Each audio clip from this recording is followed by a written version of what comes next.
नमस्कार मित्रों। भगवान कल्कि जी के जीवन पर आधारित यह दुर्लभ कथा जो आप देखने जा रहे हैं, कल्कि पुराण, जो महर्षि व्यास जी द्वारा आज से हजारों साल पहले अपनी दिव्य दृष्टि द्वारा संस्कृत भाषा में लिखी गई थी, को हिंदी में रूपांतरित कर आपके सामने प्रस्तुत किया गया है। अगर आप वाकई में भगवान कल्कि अवतार के बारे में सही और सत्य जानकारी प्राप्त करना चाहते हैं, तो आप बिल्कुल सही जगह पर हैं। इस प्रस्तुति में हम जानने वाले हैं, क्या कलयुग का अंत निकट आ चुका है? क्या कल्कि अवतार होने ही वाला है? साथ ही हम जानेंगे कैसा होगा घोर कलयुग। तो दोस्तों, बिना कुछ देरी किए वीडियो को शुरू करते हैं। उससे पहले अगर अभी तक अपने हमारे चैनल को सब्सक्राइब नहीं किया तो कर दे, ताकि भगवान कल्कि जी की ऐसी ही जानकारी हमको और आपको प्राप्त होती रहेगी। परित्राणाय साधूनाम विनाशाय च दुष्कृताम धर्म संस्थापनाराय संभवामि युगे युगे। मैं कृष्ण हर युग में बार बार अवतार लूंगा, साधुओं की रक्षा करने के लिए, पापियों का संहार करने के लिए और धर्म को दोबारा स्थापित करने के लिए। महाभारत में अर्जुन से कई इस बात के पीछे छुपी है एक ऐसी कहानी जिसका राज शायद ही कोई जानता है। एक ऐसी भविष्यवाणी जो आज हमारी आंखों के सामने सच होती नजर आ रही है। आज हम एक ऐसे युग में जी रहे हैं जहां मर्यादा और धर्म की ताकत कम हो रही है और अधर्म, हिंसा, दुख का असर इस पृथ्वी पर पड्डे हटते जा रहा है। लेकिन जल्दी एक ऐसा समय आएगा जब धरती अंदर से फटने लगेगी, आसमान से तेजा बरसेगा और मानव अपना राक्षसी रूप दिखाएगा।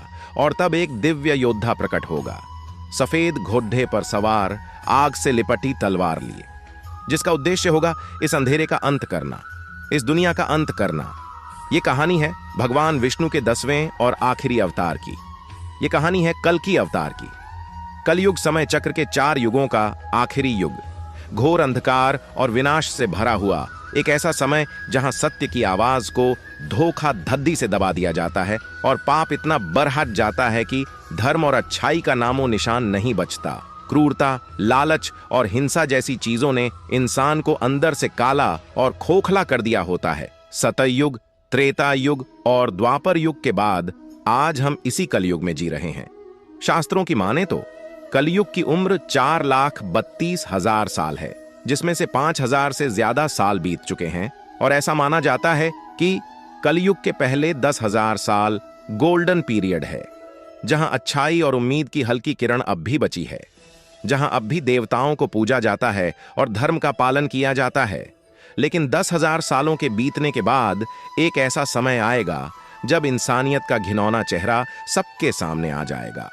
एक ऐसा समाज बनेगा जहां कोई हमदर्दी, कोई एकता नहीं बचेगी, जहां पाप का बोलबाला होगा और अच्छाई का विनाश कर दिया जाएगा। इंसान इतना ज्यादा भ्रष्ट हो जाएगा कि अपने किसी सगे का भी भरोसा नहीं करेगा। वो अपनों से ही धोखा करता जाएगा। हिंसा और लालच सब कुछ खत्म कर देगी, जिसके बाद पूरी दुनिया विनाश की कगार पर आखद्द ही होगी। लोगों के पास खाने के लिए खाना नहीं होगा, सारी नदियां सूख जाएंगी, आसमान में अंधकार छा जाएगा और तेजाब की बारिश होगी।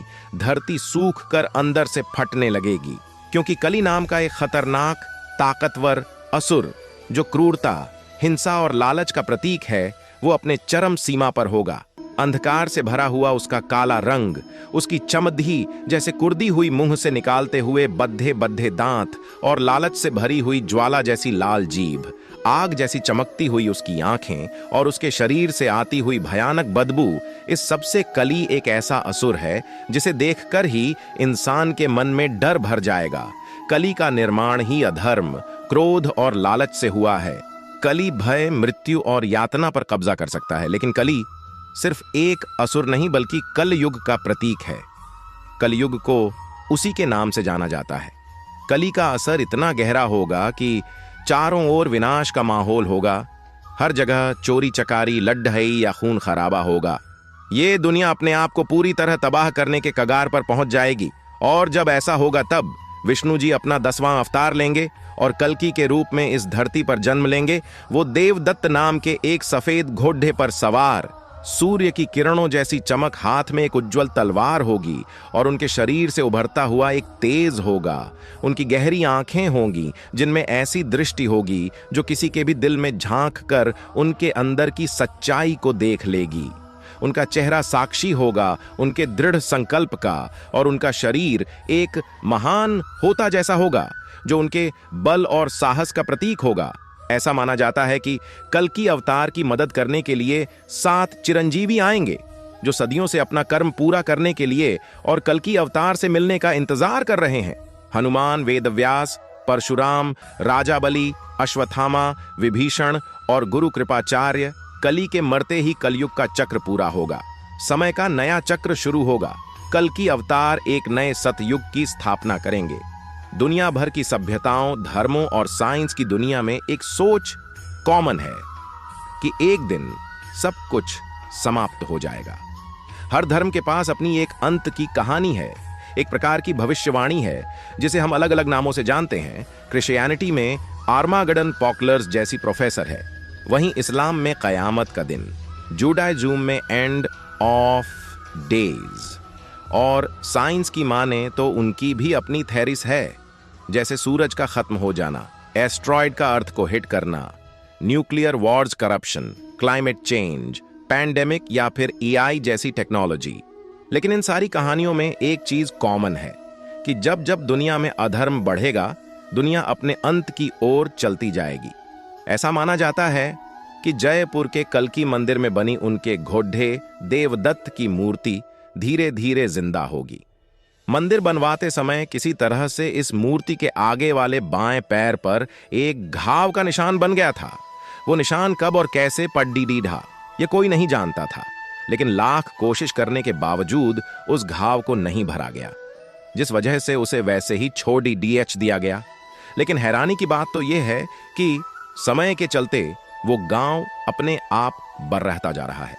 ऐसा माना जाता है कि देवदत्त धीरे धीरे जिंदा हो रहा है अपने स्वामी कल्कि के इंतजार में। जिस दिन वो घाव पूरी तरह भर जाएगा, उस दिन देवदत्त जिंदा हो जाएगा, और वही दिन होगा जब कल्कि अवतार का जन्म होगा।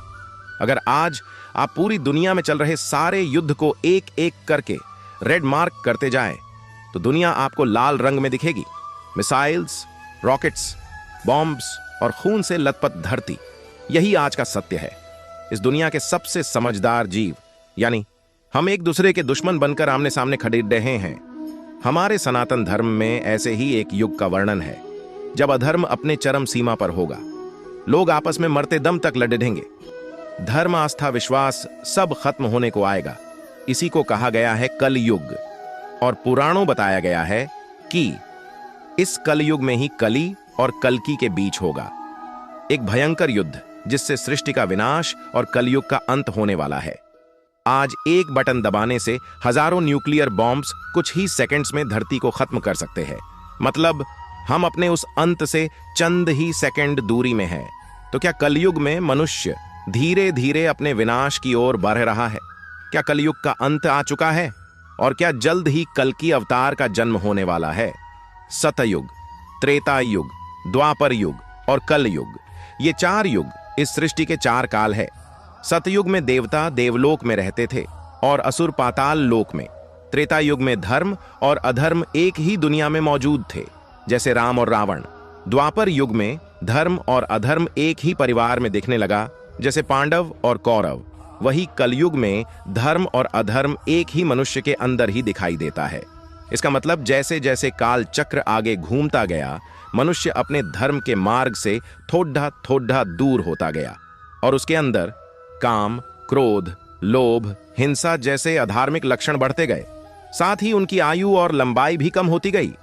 पुराणों में कहा गया है कि हर युग में जब जब इंसानियत, अच्छाई और चरित्र का पतन होगा, तब तब एक महाप्रलय होगा और भगवान स्वयं अपने अवतार रूप में आकर अधर्म का विनाश और धर्म की पुनः स्थापना करेंगे। फिर इस सृष्टि की दोबारा शुरुआत होगी एक नए युग के साथ, और ऐसे ही युग चक्र एक साइक्लिक ऑर्डर में घूमता जाता है। जैसे सतयुग के बाद त्रेता युग, उसके बाद द्वापर और फिर कलयुग आता है। सतयुग को छोड़ के त्रेता, द्वापर और खासकर कलयुग को समझना हमारे लिए बहुत जरूरी बन जाता है। क्योंकि इससे हमको पता चलता है कि हम अभी तक अपने धर्म के रास्ते से धीरे धीरे करके कितना दूर भटक चुके हैं। पुराणों में वर्णन किया गया है, त्रेता युग में मनुष्य थोड़ा स्वार्थी हुआ, औरों से ईर्ष्या और द्वेष जैसे अवगुण मनुष्यों में जागने लगा, लेकिन अधर्म की मात्रा फिर भी कम थी। इसी युग में रावण वध के बाद श्री राम अयोध्या लौटकर राम राज्य की स्थापना की थी, और कुछ सालों बाद जब वो वैकुंठ धाम लौट गए थे, तब त्रेता युग की समाप्ति हो गई और उसके बाद शुरू हुआ कालखंड का तीसरा युग, यानी द्वापर युग। इस युग से मनुष्य के चरित्र का पतन शुरू हो जाता है। दूसरों की संपत्ति, धन और यहां तक कि स्त्री पर बुरी नजर डालने जैसा कुकृत्य भी मनुष्य करने लगता है। द्वापर युग में मनुष्य जाति के 4 वर्ण ब्राह्मण, क्षत्रिय, वैश्य और शूद्र का भेदभाव भी अपने चरम पर था।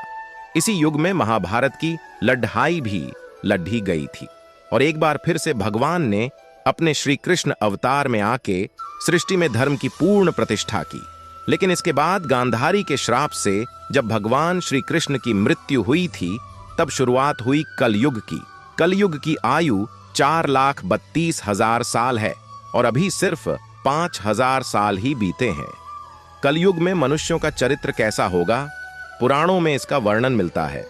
जैसे ब्राह्मण वेदों का पाठ नहीं करेंगे, क्षत्रिय प्रजा की रक्षा नहीं करेंगे और चोर प्रवृत्ति के लोग शासन करेंगे। हिंसा, लोभ, मोह, काम, क्रोध, वासना, द्वेष, माता पिता का त्याग, स्त्री अपराध, जीव हत्या, तामसिक भोजन जैसे अधर्म इस समाज पर पूरी तरह से हावी हो चुका होगा और आज कुछ ऐसे ही होता हुआ देख भी रहे हैं। लेकिन पुराणों में यह भी कहा गया है कि हर युग की तरह कल युग में भी अधर्म का विनाश और धर्म की पुनः स्थापना करने भगवान विष्णु अपने 10वें अवतार यानी कल्कि अवतार के रूप में धरती पर अवतरित होंगे। तो कौन है ये कल्कि अवतार? भगवान विष्णु अपने 9 अवतारों के जरिए धरती पर अवतरित हो चुके हैं। जैसे सतयुग में भगवान विष्णु ने 4 अवतार लिए थे, मत्स्य, कुर्म, वराह और नरसिम्हा अवतार। त्रेता युग में वामन, परशुराम और राम अवतार। द्वापर युग में श्री कृष्ण और बुद्ध अवतार एवं कल युग में होगा कल्कि अवतार। कल युग में कली का मतलब है अंधकार। पुराणों की माने तो सत्य, त्रेता, द्वापर युग में अभी तक जितने भी असुर देखा गए हैं उन सबसे कई गुना ज्यादा भयंकर है कलयुग का कली, जो मनुष्यों की दिमाग से धर्म की भावना को खत्म कर देता है। कली अमर है और अदृश्य भी। जब भी इंसान जुआ खेलता है, शराब पीता है, अनैतिक संबंध बनाता है, हिंसा करता है या चोरी करता है, इसका मतलब वो पूरी तरह से कली के प्रभाव में है। और देखा जाए तो आज हमारे समाज में भारी संख्या में लोग यही करते दिख रहे हैं। मतलब आज नहीं तो कल कलयुग अपने चरम पर होगा। लेकिन महाभारत की लड़ाई के बीच भगवान श्री कृष्ण ने अर्जुन से कहा था, जब जब धर्म की हानि होती है तब तब मैं आता हूं, जब जब अधर्म बढ़ता है तब तब मैं आता हूं। सज्जन और साधु लोगों की रक्षा के लिए मैं अवतरित होता हूं। दुष्टों के विनाश के लिए और धर्म की स्थापना के लिए मैं हर युग में जन्म लेता हूं और कल युग में कली असुर का विनाश करने भगवान आएंगे अपने कल की अवतार के रूप में। ऐसा माना जाता है कि उत्तर प्रदेश के मुरादाबाद जिले के संभल गांव में कल की अवतार जन्म लेंगे। उनकी पत्नी होंगी पद्मा, जो माता लक्ष्मी का ही स्वरूप होंगी। कल्कि के गुरु होंगे भगवान परशुराम, जिन्हें अमृतत्व का वरदान प्राप्त है। अग्नि पुराण में भगवान कल्कि के व्यक्तित्व का वर्णन है। वो 64 कलाओं में परिपूर्ण होंगे, तीर, कमान और तलवार को शस्त्र के रूप में धारण करेंगे और दुष्टों के संहार के लिए देवदत्त नाम के सफेद घोड़े पर सवारी करेंगे। भगवान शिव की आराधना से उन्हें दिव्य शक्तियां प्राप्त होंगी और उनके तलवार में वज्र जैसी शक्ति होगी। लेकिन कली असुर इतना ताकतवर है कि कल्कि अवतार को भी कली का विनाश करने के लिए 7 चिरंजीवी की मदद लेनी पड़ेगी। और क्योंकि कली अमर है तो उसका पूरी तरह से विनाश भी संभव नहीं है। कल्कि अवतार द्वारा कली असुर की शक्तियों के विनाश के साथ ही कलयुग का अंत होगा और फिर से आएगा सतयुग। इसके बाद फिर से कली धीरे धीरे एक के बाद एक युगों में अपनी शक्ति बढ़ाता जाएगा और एक बार फिर कलयुग में जाके उसकी शक्ति चरम पर होगी। अगर देखा जाए तो लगता तो यही है कि हम घोर कलयुग में जी रहे हैं और दिए गए विवरण के अनुसार ही दुनिया अभी बहुत ज्यादा अशांत हो चुकी है। आज हम जहां भी नजर दौड़ाएंगे वहीं युद्ध, चोरी, लड़ाई झगड़े जैसी चीजें नजर आती हैं। हम हमारी लापरवाही की वजह से सिर्फ इंसानों को ही नहीं बल्कि इस पूरी धरती को गहरी चोट पहुंचा रहे हैं। आज धरती का तापमान लगातार बढ़ता जा रहा है। कई प्रजाति के जीव विलुप्त हो चुके हैं। पेड़ पौधे बेहिसाबी ऐसी काट दिए जाते हैं। मौसम भी बदलता जा रहा है। कभी भयानक बाढ़ आती है तो कभी अकाल, सूखा। रोज की खबरों में हत्या, डकैती, हिंसा, बलात्कार जैसी चीजें बहुत ही आम हो चुकी हैं। और हैरानी की बात यह है कि इस सब से हमें अब ज्यादा कुछ फर्क भी नहीं पड़ रहा था। ऐसा लगता है कि इस धरती को ही हम नर्क बनाने चल पड़ी डी है। हालांकि पुराणों की माने तो अभी भी कलयुग के करीब 4.5 लाख साल बचे हुए हैं, लेकिन हालत ऐसी हो रही है कि हम कल की अवतार के दहलीज पर खड्डी डी हुए हैं।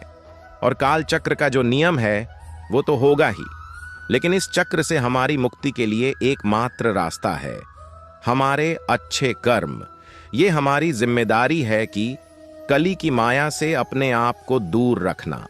उम्मीद यही है कि इस काम में हम सब कामयाब होंगे। जय श्री कल्की भगवान।